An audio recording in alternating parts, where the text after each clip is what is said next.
అబ్బా మొత్తం పని నేను ఒక్కనే వేసుడు అవుతాను. అబ్బాయిని ఫోన్ చేస్తాను.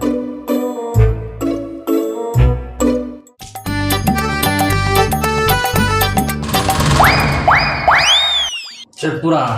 అరే అబ్బి ఎక్కడున్నావురా? ఇంట్లో పండుకున్నారా? నీ అబ్బా తినుడు పండుడు ఇదే పనారా? సరే గాని వినాయకుని దగ్గర ఉన్నా చందకోందా. అబ్బా ఇప్పుడారా, ఇప్పుడు రానరా, కొంచెం పండుకున్నా. పానం అంతా కుసకుసున్నదిరా. పని అంటే చాలరా, అది నొత్తాంది ఇది నొత్తాంది అని మొత్తం చెప్తావు. అంతా కాదు అత్తవరా ఏదో ఒకటి చెప్పు. రానని చెప్పిన కదరా, ఎందుకు కొరిస్తావు ఊకే? సరేరా నీ ఇష్టం. చందదిరుడు అయిపోయినాక పానీపూరి తిందామనుకున్నా. సరే ఉంటారా బాయ్, రావు కదా. పానం కుస కుస ఉంది రానన్నావు కదరా. పానీపూరి తినిపిస్తాన్నావు కదా, అందుకే వచ్చినా. తినిపిస్తా. मस्त शेड्स होणार नीला. अप्पा कमला असा